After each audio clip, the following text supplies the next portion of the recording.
Hello everyone and welcome to another episode of Force Bench with Boyan. I'm the Boyan in question, and today we will discuss the wax masks on Catholic saints. Well, some of them, quite a minority, but still. Um, you guys know that I'm, to put it very lightly, not a fan of the Catholic document called Fiducia Supplicans.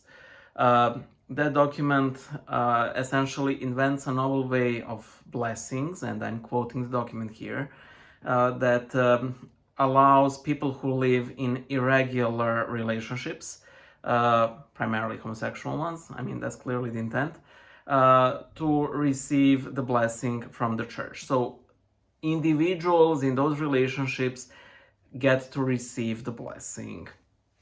Why do I hate this document so much?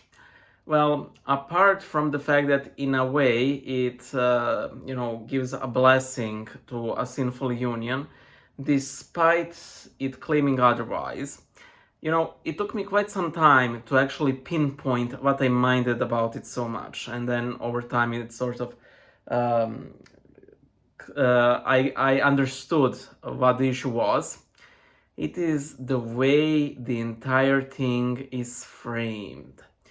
It has no form of its own, but it assumes the form that dependent of its beholder.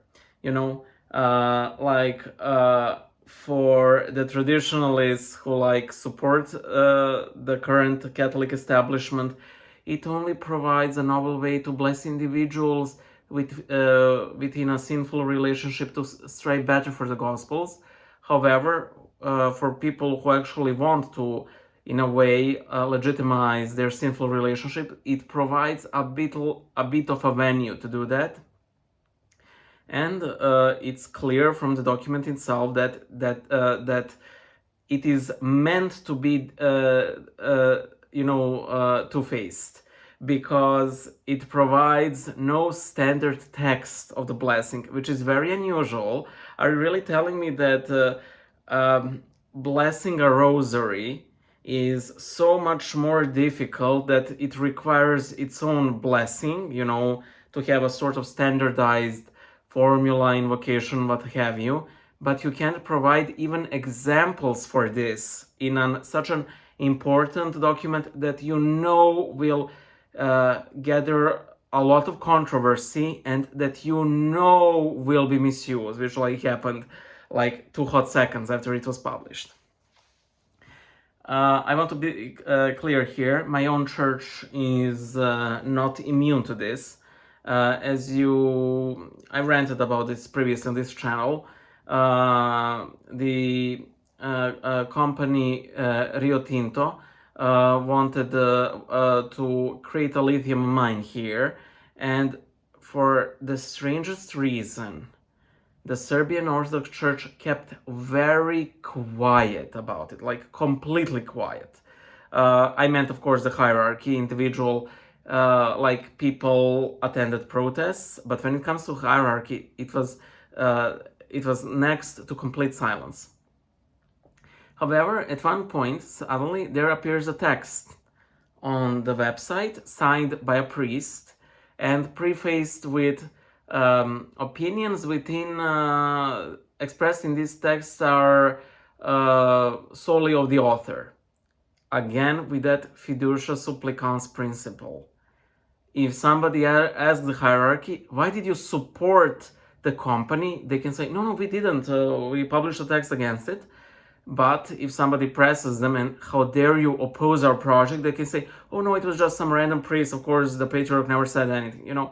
It's the exact same two-facedness, and, I don't even need to go to scriptures to showcase the issues with this, because again, Christ says that our yes should be yes, our no should be no, not to mention the warnings against lukewarmth, if that is even the word, you know what I mean. Where do wax masks come into play? By the way, it's so difficult for me to say wax masks. I already ditched one version of the video because I fumbled it in the next 15 seconds. This seems to be a custom that's mainly prevalent in like Central Europe.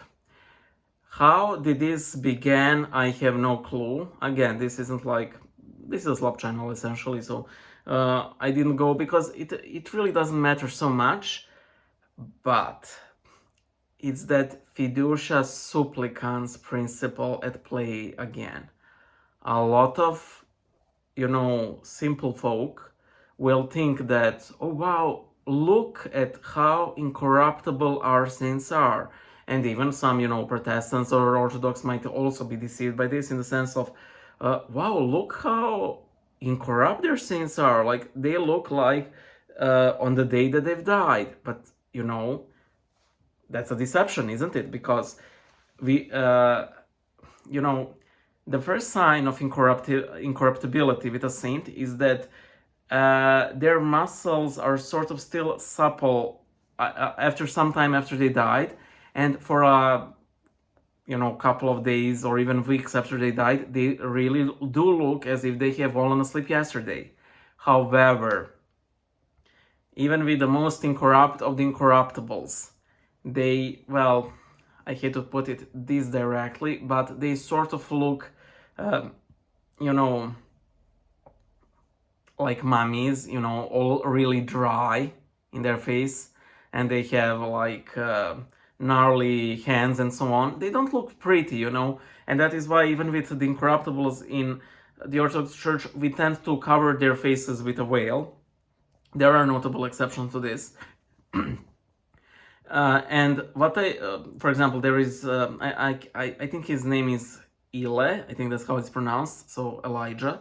He was a priest in Romania, and he left very incorruptible relics. However, again, they don't look pretty, If, I hate putting it that way, but you might get scared when you see them, like, face to face. Again, they don't look pretty. And it's fine, The Lord is simply showing us that he has somewhat denied the laws of nature, and in a way to show that incorruptibility is not the end in itself. So that's fine. And Catholics are no strangers to showing, faces that sort of look dry and, skeletal. Again, there is tissue, but it's not perfectly preserved. And that is why I hate this custom of wax masks, because, for simple folk, they will think that these are actually incorrupt relics. And they may even write blogs about it, put it on pages. You guys who have followed me for a long time know that I really like this Catholic site called Fish Eaters. And for the longest time, the webmaster of that page kept the image of, I can't remember her name at the moment, it escapes me, but of a Catholic saint, and she looked perfect. And then she added, the webmaster added the note, I recently found out that this is actually a wax encasing of this saint. Why? I'm simply asking, like, the Catholic hierarchy. Who decides that this needs to be done, and why? What's the reasoning behind it? What, the body isn't perfectly preserved? Then simply cover it with a veil or something, because this will lead to accusations of deception.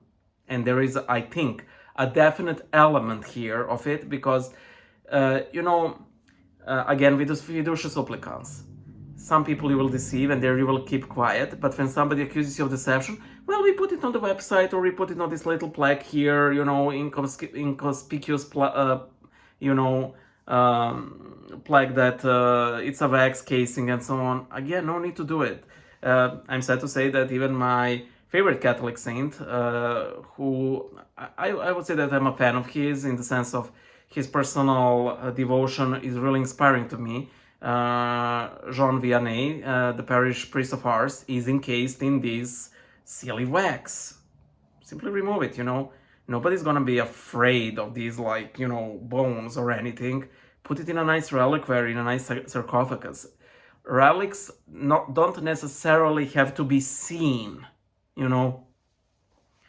And if the Lord deemed that the saints, still look, well, haggard, even when incorrupt, it's his will. So why have this two-faced approach with the Lord, you know?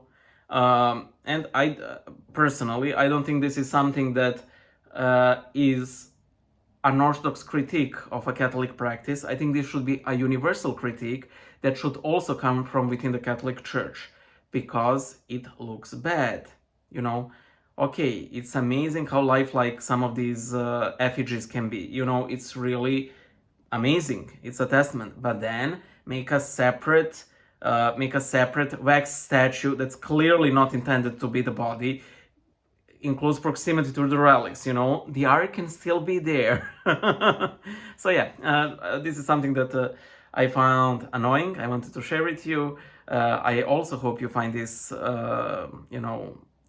this practice annoying. I think that the most recent case that I can think of is Carlo Acutis, you know, the recently deceased, the recently canonized saint of the Catholic Church. And I think there was also this cardinal in the Middle East who they say that who really looks like Padre Pio, who also happens to be in one of these wax effigies, mind you.